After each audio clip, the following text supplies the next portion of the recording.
ব্যাপার সৃজন, তুমি এখনো ফোনে? Very bad. তোমার মা না তোমাকে ছবি আঁকতে বলেছে? সে কি, তুমি কাউকে কিছু না বলে? সবসময় বলে কই আসতে হবে নাকি ভাইয়া? হ্যাঁ? কেমন আছো সৃজন বাবা? ভালো আছি। সৃজন, খালামণির দিকে তাকাও, সালাম দাও। কি ব্যাপার, তোমার ফোন ওর হাতে গেল কি করে? ও যে কখন নিয়ে আসছে আমি দেখিনি। সৃজন বাবা, খালামণিকে সালাম দাও, অন্তত হ্যালো তো বলো। হ্যালো। Hello my sweetheart. সব সময় শুধু মোবাইল মোবাইল মোবাইল। না দিলেই তো হয়। তুই বলছিস সে কথা, নিজে তো। আপা, আমি কিন্তু শুধু শুধু মোবাইল দেখি না, কাজে দেখি। তুমিও তো অনেক ফোন দেখো, বাবাও দেখে। আমি ঘুমালেও দেখো, জেগে থাকলেও দেখো। আপা ভাইয়া, বাচ্চারা এরকম ভাবে মোবাইলে মেতে থাকলে তাদের জন্য শারীরিক ও মানসিক ক্ষতি কতটুকুন সেটা কিন্তু আমরা সবাই জানি। ফোন নেবে না কেন? অবশ্যই নেবে, কিন্তু সব সময় না। আর ফোনের মধ্যে অনেক ভালো ভালো কিছু দেখার আছে, শেখার আছে, সেগুলো দেখবে। খালামণি, বাবা আমাকে একটা নতুন সাইকেল কিনে দিয়েছে, দেখবে? অবশ্যই দেখবো। তুমি বসে, আমি নিয়ে আসি। ঠিক আছে।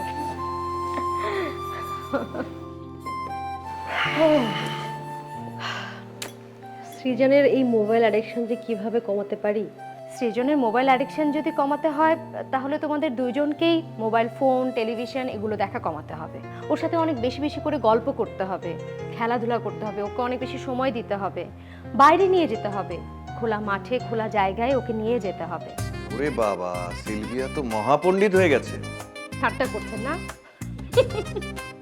শিশুদের মোবাইল ফোন আসক্তি দূর করতে তাদেরকে সময় দিন, গল্প করুন তাদের সাথে, খেলাধুলা করতে দিন, মাঝে মাঝে নিয়ে যান খোলা জায়গায়, প্রকৃতির নিবিড় সান্নিধ্যে।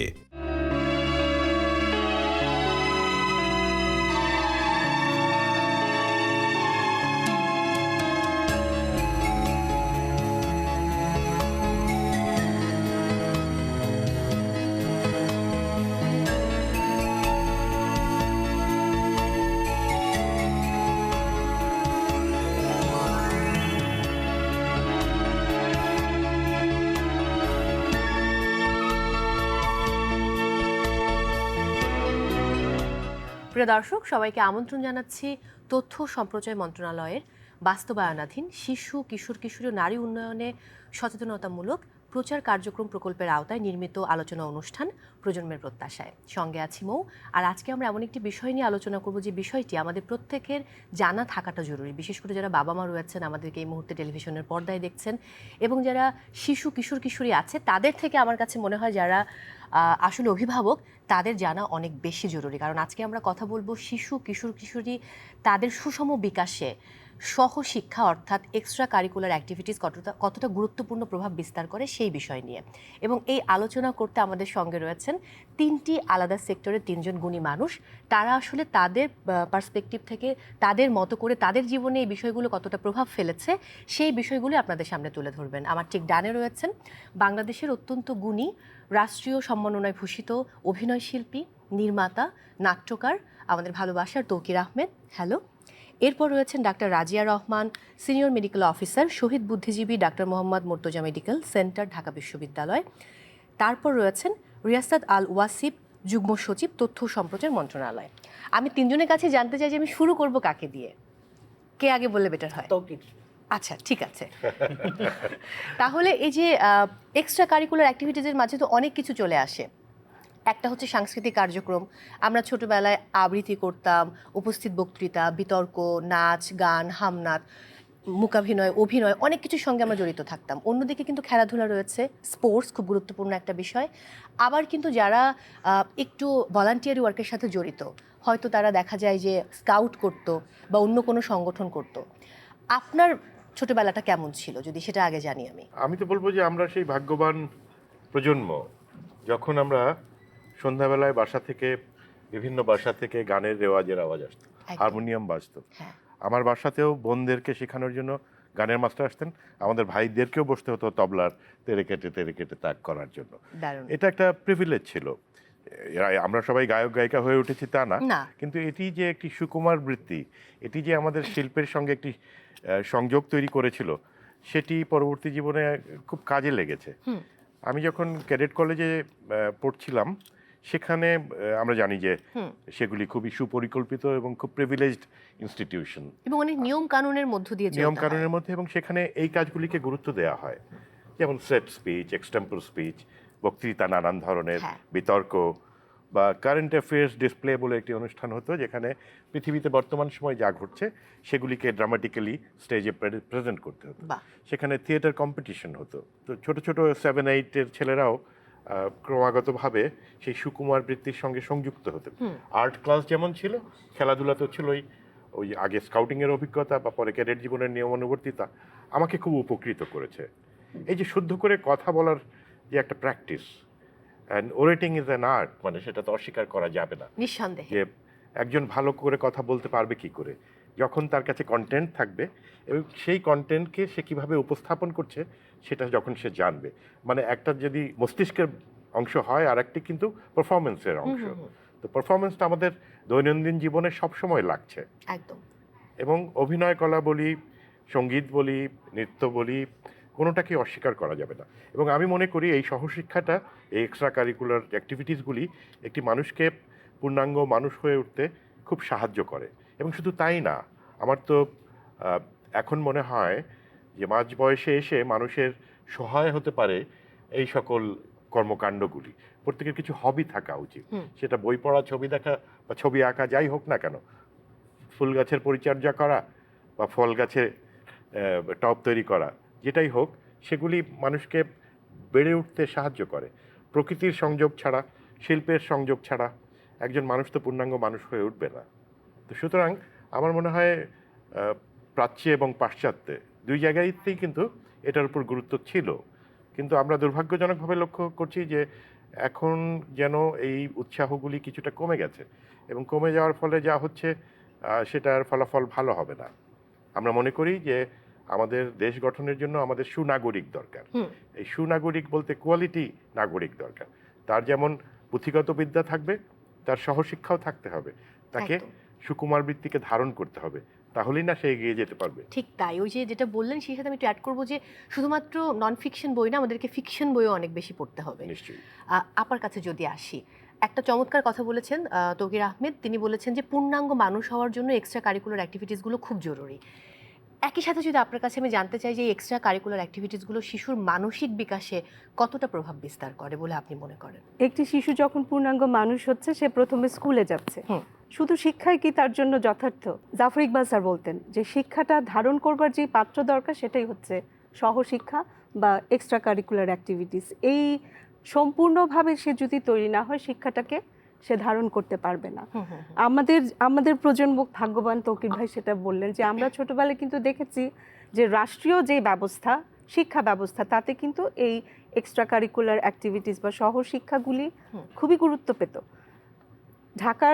ঢাকায় বড় হয়েছি আমরা, অন্যান্য জেলাতেও জেলাভিত্তিক যে সংস্কৃতি গড়ে উঠত, তাতে দেখা যেত স্কুলেও কিন্তু আর্ট ক্লাস হতো, ছবি আঁকা শেখানো হতো, গান শেখানো হতো, স্পোর্টসের টিচার থাকতেন যিনি পিটিও করাতেন, আবার দেখা যেত খেলাগুলি, হ্যাঁ সবগুলি। যার কারণে একটি বাচ্চা যখন বড় হতো, সে অনেক কিছু নিয়ে বড় হচ্ছে। সে দেখা যেত যে একটা পাড়াতো সংস্কৃতিও ছিল, এখন যেটা অ্যাপার্টমেন্টে, ওই সংস্কৃতিটাও বিলীন হয়ে যাচ্ছে। তো পাড়াতেও দেখা যেত আমরা কিন্তু ওই ইচিং বিচিং চিচিং চা খেলেছি, সাতচারা, ছেলেরা মেয়েরা একসাথে গোল্লা ছুট, বেসবল। খেলাধুলাটা যেমন শিক্ষাকে অনেকখানি মানে ত্বরান্বিত করেছে, এইসব খেলাধুলা, গান বাজনা, মন ভালো থেকেছে, মানসিক বিকাশ হয়েছে, যার কারণে কিন্তু আমরা শিক্ষাটাকেও সেভাবে নিজের ভেতরে ধারণ করতে পেরেছি। আমাদের কিন্তু রেজাল্ট ওভারঅল দেখা যেত পাড়ার সবারই মোটামুটি ভালো হচ্ছে। কেউ যে ডিরেলড হয়ে গেছে গান করছে বলে, নাচ করছে বলে, তা হয়নি। এবং পরবর্তী জীবনে যখন দেখা গেছে একটি শিশু ইউনিভার্সিটি লেভেলে কাজ করছে বা পরে তার কর্মজীবনে প্রবেশ করছে, এই গুণগুলি নিয়ে যদি সে এগিয়েছে, দেখা গেছে সে কিন্তু অনেক ক্ষেত্রে, তৌকির ভাই যেটা বললেন যে পারফর্মিং আর্ট, একটা বড় প্রতিষ্ঠানের কোনো কর্মকর্তা উনি যখন কোনো ইন্টারভিউ নিচ্ছেন, অথবা আরেকটু জুনিয়র লেভেলে তিনি যখন ইন্টারভিউ দিচ্ছেন, তখনও কিন্তু এই জিনিসগুলি খুব কাজে লাগে। ডিবেট করতাম আমরা ছোটবেলায়, তো সেই ডিবেট যিনি করতেন উনি কিন্তু ছোট থেকে একটু যুক্তি খণ্ডানো কিংবা একটা জিনিসকে বিভিন্ন অ্যাঙ্গেল থেকে দেখে ওটাকে বিশ্লেষণ করার দক্ষতা নিয়ে বড় হচ্ছে। একদম, একদম। যে কোনো কিছুই তার কাছে খুব সহজে আয়ত্ত করবার মতো। এসব না করে যেই বাচ্চাটি বড় হচ্ছে, যে কোনো কারণেই হোক, পরিবার রক্ষণশীল হতে পারে কিংবা ওই পাড়া তো কালচার যে পায়নি, অ্যাপার্টমেন্টে একা একা বড় হয়েছে, কর্মজীবী বাবা মার ছেলেমেয়েরা ঠিক একাই বড় হয়। হয়তো উনি যেটা বলছিলেন যে এখন তো ওরা পড়েও না, ওরা শুধু দেখে, মানে গেজেট ডিপেন্ডেন্ট হয়ে যাচ্ছে। সো ওইখান থেকে তার মানসিক বিকাশ অবশ্যই রহিত হচ্ছে। সেটা আমি চিকিৎসক বলে না, মানসিক চিকিৎসা নিয়ে যারা কাজ করেন অথবা শিশুর উন্নয়ন নিয়ে যারা কাজ করেন তারা বিভিন্ন রিসার্চেও দেখেছেন। সুতরাং সহশিক্ষাটা আসলে একটা কি বলবো প্রগতিশীল চিন্তার একটা সামাজিক চর্চা, যেটা অপরিহার্য জাতির উন্নয়নে। একেবারেই তাই। আমি স্যারের কাছে যাব। তথ্য সম্প্রচার মন্ত্রণালয়ে আপনি রয়েছেন, এখানে কিন্তু অনেক গুরুত্বপূর্ণ দায়িত্ব আপনাদেরকে বহন করতে হয়। বাংলাদেশ টেলিভিশন পুরো বাংলাদেশের নানা প্রান্ত অর্থাৎ প্রত্যন্ত অঞ্চল থেকে মানুষ আমাদেরকে দেখে। সেই জায়গা থেকে যেই পরিবারগুলো গ্রামে রয়েছে তারা কিন্তু অনেকটা পিছিয়ে, যেটা মানে আপা বললেন যে ঢাকাতে বড় হয়েছেন, এখানে যে সুযোগ সুবিধা আমরা যারা গ্রামে বড় হয়েছি আমরা কিন্তু সেটা তখনও পাইনি, এখনও পাচ্ছি না, তখনও পাইনি। সো এই জায়গাটাতে আপনাদের কি করার আছে যে এই শিশুদেরকে এক্সট্রা কারিকুলার অ্যাক্টিভিটিসে আরও অ্যাক্টিভ করা বা তারা যেন কাজগুলো করে পড়াশোনার পাশাপাশি, এই ব্যাপারগুলোতে আপনারা কি ধরনের ভূমিকা রাখতে পারেন বলে মনে করেন? এই মন্ত্রণালয়ের অধীনে বিটিভি সম্প্রতি নতুন কড়িটা শেষ করলো। এটা কিন্তু অনেক দিন বন্ধ ছিল, আবার শুরু হয়েছে। হ্যাঁ, 17 বছর পর। হ্যাঁ, 17 বছর, সামনে আরও হবে। সরকার এখন উদ্যোগ নিয়েছে নতুন করি স্পোর্টস, মানে নতুন করি নামে কিন্তু একটা স্পোর্টস হবে। হ্যাঁ, সরকার সহশিক্ষার উপরে খুবই জোর দিচ্ছে, সামনে হয়তো একটা স্ট্রাকচারভাবে আসবে। তো এটা হওয়া উচিত, এটা আমরা ঠিক আছে বিশ্বাস করি। এবং এটা আসলে সব মিলে, কারণ শুধুমাত্র আর তথ্য সম্প্রচার মন্ত্রণালয় না, সরকারের সকল মন্ত্রণালয়েরই কিছু কিছু কাজ আছে। যেমন বিশেষ করে যে শিক্ষা মন্ত্রণালয়ে পাঠ্যক্রমে নিয়ে আমরা অনেকগুলো বই আছে, একজন অভিভাবক হিসেবে বলছি। হ্যাঁ, একজন অভিভাবক হিসেবে বলছে অনেকগুলো বই, একটা স্টুডেন্টের অনেক বই, এত বই না হয়ে যদি বইয়ের সংখ্যা বা ঠিক আছে ক্লাসের সংখ্যা কমে যদি এক্সট্রা কারিকুলার অ্যাক্টিভিটিস বৃদ্ধি পায়, এবং আমরা যারা অভিভাবকদের মধ্যে একটা নম্বরমুখী প্রবণতা আছে, যেখানে নম্বর আমরা সেখানে যাই, কিছু নম্বর অন্তত অল্প হলেও যদি সহশিক্ষা কার্যক্রমে আনা যায়, আর তাহলে একটা ইতিবাচক দিক আসবে। আমরা যদি উন্নত দেশগুলোতে দেখি, যেমন স্ক্যান্ডিনেভিয়ান কান্ট্রি, জাপান, হ্যাঁ, জাপানে ওদের একটা টার্ম আছে বুকাৎসু বলে। বুকাৎসু মানে হচ্ছে ক্লাব অ্যাক্টিভিটিস। প্রত্যেকটা ক্লাবের সাথে একটা অ্যাক্টিভিটিস আছে, debate club, science club, math club, sports club, cultural activities club, এগুলো আছে। এগুলো কিন্তু ওখানে খুব শুরুতেই ক্লাস 7 থেকে শুরু হয়, এর আগেও কিছু অ্যাক্টিভিটিস ওদের আছে। আর জাপানে, আমাদের দেশে কিছু মিশনারিজ স্কুল, কিছু উন্নত মানের যে স্কুলগুলো আছে, আমরা যেগুলোকে উন্নত স্কুল বলি, সেগুলিতে কিন্তু ওই অ্যাক্টিভিটিস আছে। কিন্তু সামগ্রিকভাবে যেটা আমাদের গ্রামে গঞ্জে সেখানে কিন্তু নেই, সেটার অভাব আছে। আপনি এই বিষয়টি উল্লেখ করেছেন। এটার জন্য সরকারকে আরও এগিয়ে আসতে হবে, অভিভাবকদেরকে এগিয়ে আসতে হবে, অভিভাবকদের মাইন্ডসেট চেঞ্জ করতে হবে, এবং শিক্ষকদেরকে প্রশিক্ষণও দিতে হবে। আমি এখানে আরও কিছুক্ষণ থাকতে চাই। আমি যেহেতু গ্রামে বড় হয়েছি, সমস্যাগুলো আমি বুঝি যে আমার বাবা মা স্কুল টিচার ছিলেন, তারা একজন হেড টিচার, একজন সহকারী শিক্ষিকা। সো আমাদের ওখানে খুবই সহজলভ্য কিছু ছিল না। একজন নাচের টিচার প্রতি সোমবার যেতেন ফরিদপুরে, মানে সদরপুর, আমি একটা উপজেলাতে বড় হয়েছি। উনি এক রাত থেকে তারপর আমাদের 2 ভাই বোনকে নাচ শেখাতেন, এবং আমাদের নাচ শেখানো নিয়ে এলাকাতে অনেক কথা হতো। এবং তারপর ঢাকাতে কোনো আত্মীয় ছিল না, আমরা আসতাম, এসে আমরা শিশু একাডেমির ফ্লোরে বারান্দাতে ঘুমোতাম। এই রকম এই ব্যাপারগুলো এখন কোনো বাবা মায়ের মধ্যে দেখা যায় না। এবং তখন কিন্তু শিশু পুরস্কার প্রতিযোগিতা ছিল, জাতীয় শিশু পুরস্কার প্রতিযোগিতা, মৌসুমী প্রতিযোগিতা, জাতীয় শিক্ষা সপ্তাহ, মৎস্য উৎসব। সো এইরকম অনেক কালচারাল অ্যাক্টিভিটিসগুলো ছিল, এখনও রয়েছে, কিন্তু এখন তুলনামূলক কম। এটা কেন? এটা আসলে আগ্রহটা ছিল আমাদের। আমরা যারা সে সময় ছোট ছিলাম, আমিও মফস্বল থেকে উঠে আসা আর নোয়াখালী থেকে উঠে আসা, এবং আমরা তখন শিশু একাডেমিতে যেতাম। আমরা ব্যক্তিগতভাবে ক্লাব করেছি, আমাদের সংগঠন ছিল, শিশু একাডেমির সাথে ইনভলভমেন্ট ছিল, ইসলামিক ফাউন্ডেশনের সাথে ইনভলভমেন্ট ছিল। আমাদের সময় সে সময় যে সেলফোনের ছিল না, সেলফোনটা ছিল না, আমাদের কালচারাল অ্যাক্টিভিটিস ছিল, আমরা সব কাজই করতাম। এবং আমাদের অভিভাবকরাও আমাদেরকে উৎসাহিত করতে, স্কুল উৎসাহিত করত। আমি যদি শিশু একাডেমিতে একটি প্রাইজ পেতাম, আমি নোয়াখালী জেলা স্কুলের স্টুডেন্ট, আমার এক শিক্ষক অ্যাসেম্বলির শুরুতে আমাকে সামনে নিয়ে আসতো, বাহ, এসে বলতো যে গতকালকে শিশু একাডেমির হ্যাঁ। এই পুরস্কারে আমাদের স্কুলে, শুধু আমি না, অন্য যে পেয়েছে ওকে, এভাবে আমাদেরকে উৎসাহিত করতো, সম্মানিত করতো। স্কুলে অ্যাসেম্বলি হওয়াটা খুবই অপরিহার্য। হ্যাঁ, অ্যাসেম্বলিতে আমার সোনার বাংলা আমরা সবাই গেয়েছি। ফলে এই সব কিছু আর কি আমরা মিলে শপথ করতাম। আমরা শপথ করেছি।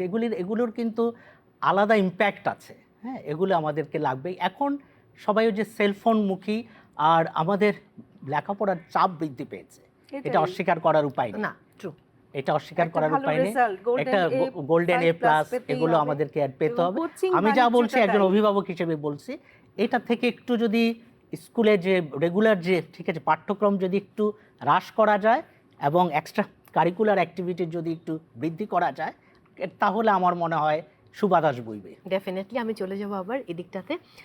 একটু জানতে চাই যে এক্সট্রা কারিকুলার অ্যাক্টিভিটিস একজন শিশু বা একজন কিশোর কিশোরীকে কতটা আত্মবিশ্বাসী হতে সহযোগিতা করে, একই সাথে কতটা নেতৃত্ব দেবার যে গুণাবলী বা ক্ষমতা সেটা আয়ত্ত করতে সহযোগিতা করে? একটা রাষ্ট্রের পলিসি কিন্তু নির্ধারণ হয় সর্বোচ্চ পর্যায়ে। সেখানে আমরা অনেক বললেও কিছু হবে না, অনেক করলেও কিছু হবে না, যদি না আমাদের একটি সুনির্দিষ্ট পরিকল্পনা থাকে রাষ্ট্রীয় পর্যায়ে। সেই পলিসি মেকারদের ঠিক করতে হবে যে আমাদের শিক্ষার মানটা কি হবে, সেটা চাপ কতটা হবে, সেটার আউটপুট কতটা হবে। একই সঙ্গে আমরা আমাদের এক্সট্রা কারিকুলার অ্যাক্টিভিটিসকে কীভাবে উৎসাহিত করব।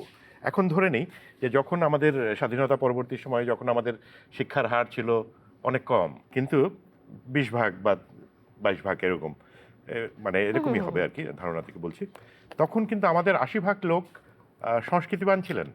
কেননা তাদের একটি লোকায়ত সংস্কৃতি চর্চার বিষয় ছিল।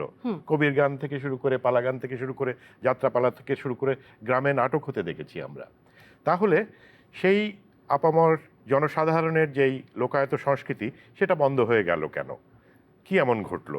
আমরা বুদ্ধিমান মানুষ যারা, তারা নিশ্চয়ই বুঝতে পারেন যে এগুলি রাষ্ট্রীয় পলিসি থেকেই ঘটেছে, যেটা বিবর্তিত হয়েছে।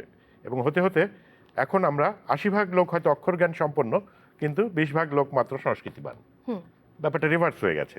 সুতরাং আমাদের রাষ্ট্রীয় পর্যায়ে পলিসি মেকারদের ঠিক করতে হবে যে রাষ্ট্রের সংস্কৃতি, সহশিক্ষা বলি, খেলাধুলা বলি, কিভাবে আমরা দেখতে চাই। যেমন ধরেন আমার সাজেশন হচ্ছে যে এই সকল সুকুমার বৃত্তি ছোটবেলা থেকে তাদের মধ্যে ঢুকিয়ে দিতে হবে, বীজবপন করতে হবে, যে তার সেই ব্যক্তিত্ব গঠনে, তার মানস গঠনে যেন এটা ভূমিকা থাকতে পারে। কিভাবে হতে পারে? স্কুল লেভেলে নাটক আনা যেতে পারে, থিয়েটারকে স্কুল লেভেলে নিয়ে আসা যেতে পারে, হাই স্কুল লেভেলে হয়তো তাকে আমরা ফিল্ম সোসাইটি করতে উদ্বুদ্ধ করতে পারি, ভালো জিনিসের সাথে পরিচয় করে দিতে পারি, বিতর্ক, সেখানে বিতর্ক প্রতিযোগিতার প্রচলন করতে পারি। আমরা ক্লাস 11-এ ম্যাট্রিকের পরে আন্ত ক্যাডেট কলেজ বিতর্ক হলো, তখন সিলেটে আমরা ঝিনাইদহ থেকে গেলাম সেটা করার জন্য। এই যে উদ্যোগগুলি, সেগুলি থাকতে হবে তো, এবং সেটা ওই পরিকল্পনা এবং পলিসির মাধ্যমে নির্ধারিত হতে হবে। কেননা রাষ্ট্র তো কিছু করতে পারবে না, করবে ব্যক্তি যারা সেখানে পলিসিটা মেক করবেন। তো সেই জায়গাটায় আমরা মনে হয় যে খুব উদাসীন হয়ে উঠছি। এবং আগে জেলা পর্যায়ে বা মহকুমা পর্যায়ে যে নাট্য চর্চা হতো, যে সংস্কৃতি চর্চা হতো, সেটি নেই, বন্ধ হয়ে গেছে। থিয়েটার এখন শুধুমাত্র শিল্পকলার দুটি হলে কখনো হয়, কখনো হয় না। হ্যাঁ, অনেক ধরনের, এগুলিকে ছড়িয়ে দেওয়া দরকার। সৎ চলচ্চিত্রকে ছড়িয়ে দেওয়া দরকার। শুধু বাণিজ্যিক ছবি দিয়ে তো আপনি জনগণকে বিনোদন দিতে পারবেন, কিন্তু আরও অনেক ভাবনা হয়তো দিতে পারবেন না। সুতরাং সব রকম কাজেরই সুযোগ থাকতে হবে। এবং শিশুদেরকে যদি আমরা খুব শুরু থেকে সেটা অফার করতে না পারি, তাদেরকে যদি ওটাতে উৎসাহিত করতে না পারি, পরে কিন্তু সে সংস্কৃতি বান্ধব হবে না। সে মনে করবে, যেমন এদেশের মানুষ এখন মনে করে, যে অর্থই হচ্ছে সকল কিছুর নিয়ামক, এবং যে কোনো উপায়ে, যে কোনো উপার্জনে যত দ্রুত সম্ভব ধনী হতে হবে। এই যে ধনী হওয়ার যে প্রবণতা, এটি একটি ভুল ভাবনা। কেননা ধনী শুধু অর্থে হয় না, ধনী সংস্কৃতিতেও হওয়া সম্ভব। এলিট শুধুমাত্র অর্থবিত্তে হয় না, তার সাবস্টিকেশন, তার কালচার, তার এটিকেট, মেধা মননেও সেটা খুব তার শিক্ষা, গুরুত্বপূর্ণ। সবকিছু নিয়েই তাকে হতে হয়। কথা সত্য। সুতরাং আমি বলবো, পলিসি মেকারদের অনুরোধ করব যে আপনারা এমন একটা পলিসি করেন, এবং পলিসি করলেও যে কালকেই সব পরিবর্তন হয়ে যাবে তা তো না। আমাদের হয়তো একটা জেনারেশন লাগবে, কিন্তু সেই একটা জেনারেশন পরে আমরা বাংলাদেশকে নিশ্চয়ই একটা উন্নত রাষ্ট্রের মতোই দেখতে পাবো। নিঃসন্দেহে। আরেকটু থাকতে চাই, বাবা মা সবসময় চান যে ছেলে মেয়ে হয় ডক্টর না হলে ইঞ্জিনিয়ার হবে। আপনি নিজেও কিন্তু বুয়েটে পড়েছেন, তারপরেও আপনি পুরো ভিন্ন জগতে চলে গেলেন। আপনি একজন নাট্যকার, আপনি একজন নাট্য নির্দেশক, একজন চলচ্চিত্র পরিচালক, একজন গুণী অভিনয় শিল্পী। এই যে এতগুলো পরিচয় ছাপিয়ে এখান থেকে কি এমন মনে হয় যে, যেটা স্যারও বলছিলেন যে স্কুলে যদি আমরা এমন করি সপ্তাহে অন্তত একটা দিন খুব সুন্দর কোনো সিনেমা আমরা দেখাচ্ছি বাচ্চাদেরকে, যেটা দেখে সে আরও অনেক বেশি সমৃদ্ধ হচ্ছে, জানছে, তার জানার পরিধি বাড়ছে, সেটা এরকম কোনো কিছু কি করা যায় কিনা পাঠ্য বইয়ের বাইরে গিয়ে? আমার বাবা ডাক্তার ছিলেন এবং ওনার খুব শখ ছিল যে আমি ডাক্তার হব। তো উনি খুব আর্লি মারা যান, আমার ম্যাট্রিকে পরেই উনি মারা যান।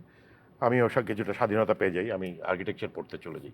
কিন্তু পরবর্তীতে কিন্তু আমি সেখানেও থাকিনি, আমি চলে গেছি শিল্পের জগতে। এবং এই যে চলচ্চিত্রের কথা যেটা বলছেন, ক্যান্টনমেন্টে গ্যারিসন সিনেমা হলে প্রতি সপ্তাহে ছবি দেখানো হতো। এবং স্বাধীনতার পরে আমার মনে আছে যে খুব ভালো কিছু প্যাকেজ এসেছিল, সত্যজিতের ছবি, ঋত্বিক ঘটকের ছবি, কিছু রাসান ছবি, যে ballad of a soldier, cranes are flying, battleship Potemkin, আমরা তখন দেখেছি। তখন কিন্তু বুঝিনি। পরে যখন চলচ্চিত্র শিক্ষায় গেছি তখন বুঝতে পেরেছি যে ওইগুলি সেই ব্যাকরণ ছিল।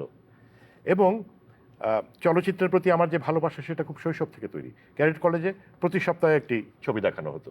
ঝিনাইদহ শহরে যা পাওয়া যেত, হুরে আরব চললে হুরে আরব, বাহাদুর চললে বাহাদুর, আবার কখনো যশোর ক্যান্টনমেন্ট থেকে ইংরেজি ছবি। তো এগুলি আমাদেরকে প্রচ্ছন্নভাবে, আমার মনে গভীরভাবে প্রভাব ফেলে এবং সেটাই হয়তো পরবর্তীতে আমাকে ভিজুয়াল মিডিয়ামের দিকে টেনে নিয়ে যায়। একদম। তো আমার মনে হয় যে একজন মানুষের যাত্রায় সে তো ড্রিফটার, সে আসলে জানে না সে কী চায় বা সে জানে না সে কোথায় পৌঁছবে, কিন্তু সে হাঁটতে চায়, সে চলতে চায়। তো সেই তীর্থযাত্রীর মতো তার সেই যাত্রাকে অনুপ্রাণিত করতে হবে।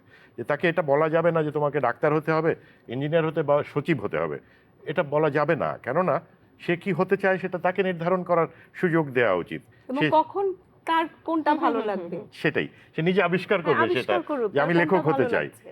হ্যাঁ আমি খেলোয়াড় হতে চাই, বা আমি শিল্পী হতে চাই, বা আমি ম্যাজিস্ট্রেট হতে চাই। সে নির্ধারণ করুক তার ইন্টারেস্ট যেদিকে। সে যদি মনে করে যে সে ব্যবসা করবে, সে ফিনান্স নিয়ে পড়বে, সে মার্কেটিং নিয়ে পড়বে, সে পড়ুক। কিন্তু আমরা যদি তাদেরকে চাপিয়ে দেই যে না তোমাকে এটা হতে হবে, তখন সেটা শিশুর মনস্তত্ত্বের জন্য তো অবশ্যই একটি চাপ। এমনি আমরা একটা খুবই স্ট্রেসফুল পৃথিবীতে বসবাস করছি, সেখানে প্যারেন্টস যদি আরও বাড়তি চাপ তৈরি করেন তাহলে শিশুদের জন্য বিপজ্জনক। একেবারেই তাই। যেহেতু শেষ কথাটা এটা রইলো যে প্যারেন্টস যদি আরও বাড়তি চাপ প্রয়োগ করে শিশুদের জন্য বিপজ্জনক। বাবা মা বা অভিভাবক তারা আসলে তাদের যেই ভূমিকা শিশুদের সহশিক্ষা কার্যক্রমের ক্ষেত্রে, সেটা কতটা গুরুত্বপূর্ণ? মূলত তো ওনারাই তো এটাকে রেগুলেট করেন, হ্যাঁ। এবং ওই যে প্রতিযোগিতাটা যেটার কথা উঠে এসছে, কোচিং বাণিজ্যের কাছে ওনারা মানে কি বলবো নত হয়ে থাকছে, হ্যাঁ, পরাস্ত হচ্ছেন। যে পাশের বাড়ির বাচ্চাটা বা কলিগ, তার বাচ্চাটা গোল্ডেন জিপিএ 5 পাচ্ছে, আমারটাকেও পেতে হবে। যার কারণে ওনার যদি আগ্রহ থাকে যে আমি বাচ্চাটাকে গান শেখাবো, ওই অবসরটুকু উনি পাচ্ছেন না, উনি ওই কোচিংয়ের পেছনেই ছুটছেন। সুতরাং এটা যদি আমরা পেরেন্টস হিসেবে বাচ্চাকে যদি এইভাবে গাইড করতে পারি যে রেজাল্ট তোমার যেটাই হোক তুমি সব কিছু শিখে বড় হও, সেটা কিন্তু আমার এই মনস্তাত্ত্বিক যে পরিবর্তন, এটা কিন্তু বাচ্চাকেও প্রভাবিত করবে। একটা বাচ্চা যদি দেখে যে না মা বাবাও চাইছেন যে আমি সব কিছু শিখি, এটা পরবর্তীতে তাকে যে কোনো কিছু হতে সাহায্য করবে। এবং ওই যে ডাক্তার ইঞ্জিনিয়ার হবার পরেও তৌকির ভাই যেমন মিডিয়া ব্যক্তিত্ব হয়ে গেছেন, আমি কিন্তু চিকিৎসক হওয়ার পাশাপাশি একটা প্রকাশনা প্রতিষ্ঠান চালাচ্ছি।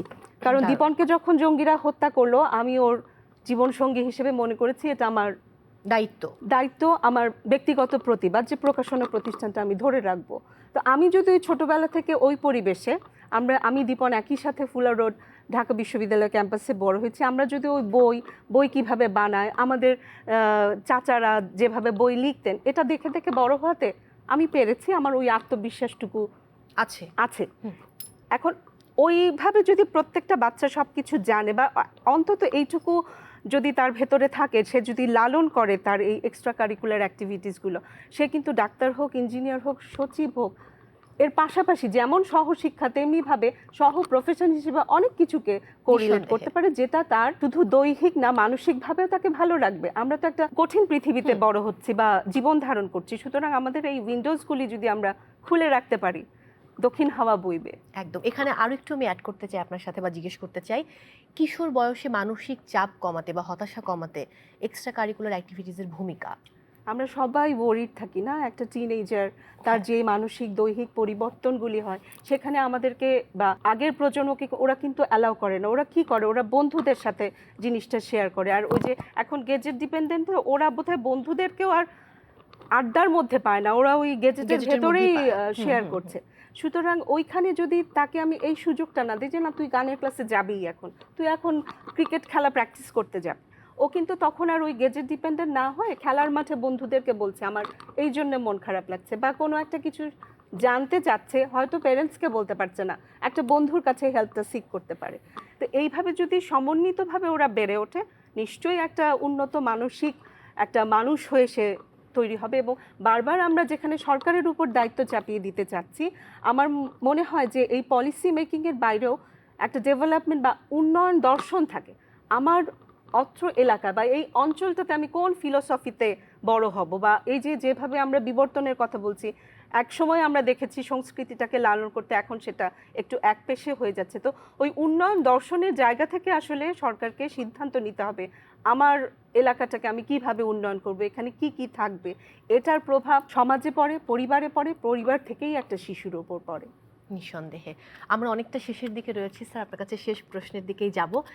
একটু যদি জানতে চাই, আর্থিকভাবে মানে একটু সীমাবদ্ধতা রয়েছে যে সকল পরিবারগুলোর, সেই পরিবারগুলোর সন্তানদের সহশিক্ষা কার্যক্রমের ক্ষেত্রে কি ধরনের উদ্যোগ নেওয়া যেতে পারে বলে আপনি মনে করেন? যারা আর্থিকভাবে পিছিয়ে আছে ওরা সাধারণত যে এলাকাতে, যে মফস্বলে বা জেলা শহরগুলিতে, ওই স্কুলগুলিতে যে বিদ্যা অর্জনের খরচ কিন্তু অতিরিক্ত না, ঠিক আছে? ওদেরকে যদি কেউ সহশিক্ষা কার্যক্রমের জন্য যদি কোনো চার্জ সরকার মানে স্কুলগুলি আরোপ করে, সেটা ফ্রি করে দেয়া যায়। হ্যাঁ, সরকার চাইলেই এটা সম্ভব। মোট কথা হচ্ছে সহশিক্ষা কার্যক্রম বা এক্সট্রা কারিকুলার অ্যাক্টিভিটিস এগুলো হতে হবে, এগুলি হতে হবে, হলে সবাই অংশগ্রহণ করবে। যিনি হওয়ার অর্থ ওনাকে আটকাবে না, আটকানোর কোনো সুযোগ নেই। হ্যাঁ, যে হবার সে হবে, ঠিক আছে? এবং ইচ্ছা শক্তিটা খুব ইম্পর্টেন্ট, এবং এটা কোনো ঠিক আছে বিষয় না। এখন সমাজ একজন ঠিক আছে ব্যক্তি হয়তো গরিব হতে পারে মানে আর্থিকের দিক থেকে, সমাজ গরিব না। বা স্কুল চাইলে তাকে ফ্রি করতে পারে, সমাজ এগিয়ে আসবে। যেই স্টুডেন্ট বা যে ছাত্র শিক্ষার্থী, তার ইচ্ছা শক্তিটাই এখানে মুখ্য, আমি যেটা হচ্ছে মনে করি। আর সরকার তো এগিয়ে আসবেই।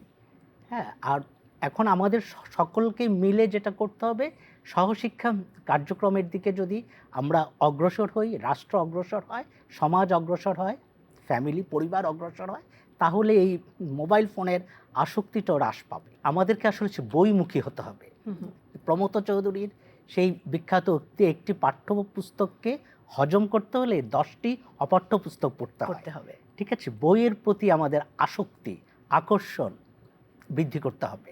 ঠিক আছে, সেই বিশ্ব সাহিত্য কেন্দ্রের যে স্লোগান আলোকিত মানুষ চাই, বাংলাদেশে যদি আমরা আলোকিত শিক্ষার্থী চাই, তাহলে হচ্ছে বইয়ের প্রতি আমাদের আকর্ষণ বৃদ্ধি করতে হবে। এবং আমরা হচ্ছে রবীন্দ্রনাথকে, নজরুলকে ধারণ করতে হলে, সঞ্চয়িতা, সঞ্চিতা, গীতাঞ্জলি, গীতবিতান এগুলিকে ধারণ করতে হলে শুধু পাঠ্যপুস্তক দিয়ে সম্ভব না, আমাদেরকে এগুলো পড়তে হবে। আমাদের সহশিক্ষা কার্যক্রমকে নিয়ে, সঙ্গীতকে নিয়ে, নাচকে নিয়ে, খেলাধুলাকে নিয়ে, ডিবেটকে নিয়ে, কুইজকে নিয়ে আমাদের এগিয়ে যেতে হবে। একেবারেইতে অসংখ্য ধন্যবাদ তিনজনকে আজকে আমাদেরকে সময় দেওয়ার জন্য। আমি তাহলে বিদায় নিচ্ছি। প্রিয় দর্শক, সময় হয়েছে আজকের মতো বিদায় নেবার। সবাই অনেক ভালো থাকুন, শিল্পে বাঁচুন, সৃষ্টিতে থাকুন, আর অবশ্যই পাশের মানুষটিকে ভালো রাখুন। আর আজকে যে আলোচনা হয়েছে, আমরা আশা রাখি আপনারাও আপনার পরিবারের যে সন্তান রয়েছে তাদের দিকে একটু দৃষ্টিপাত করবেন এবং তাদের সহশিক্ষা কার্যক্রম বাড়িয়ে দেবেন, এবং সবসময় থাকবেন বাংলাদেশ টেলিভিশনের সঙ্গে।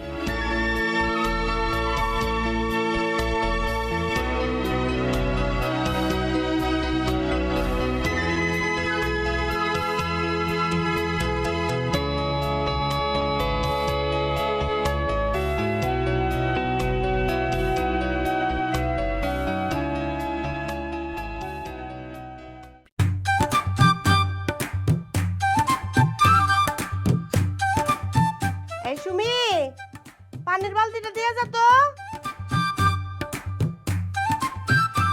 কি রে, পানির বালতি দিতে এতক্ষণ লাগে?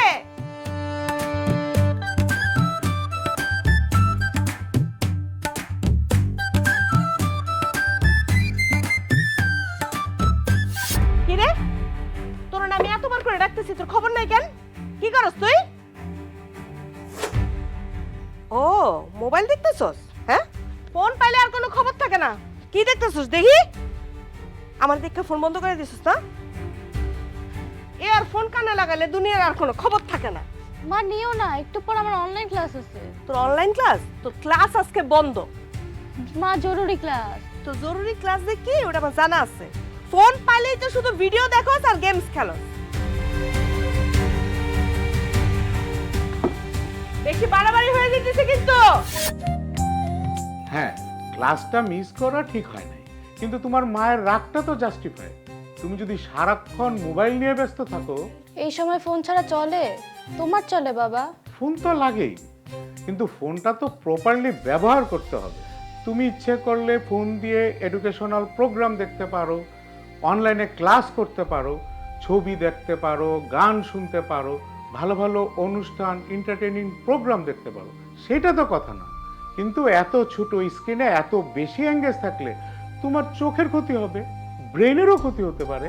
কত বলি, বাচ্চাদের মেয়েদের স্বাস্থ্য বিষয়ে কত অনুষ্ঠান আছে, শিক্ষামূলক কত কি আছে, সেসব দেখ।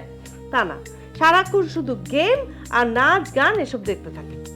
এখন থেকে ভালো ভালো অনুষ্ঠান দেখবে, ঠিক তো সুমিমা? কিন্তু তাই বলে যখন তখন ফোন ঘাটাঘাটি করা চলবে না। অবশ্যই চলবে না। দেখি কতদিন থাকে এই কমিটমেন্ট। সরি মা। ঠিক আছে, খাও এখন। তথ্য বিনোদন ও ভার্চুয়াল যোগাযোগের জন্য মোবাইল ফোন এখন অত্যন্ত প্রয়োজনীয় একটি উপকরণ, কিন্তু এর ব্যবহার করতে হবে বুঝে শুনে। আসুন শিশু কিশোর সহ সবার জন্য তথ্য প্রাপ্তি, শিক্ষা ও সুস্থ বিনোদনের জন্য ব্যবহার করি আমাদের মোবাইল ফোনকে।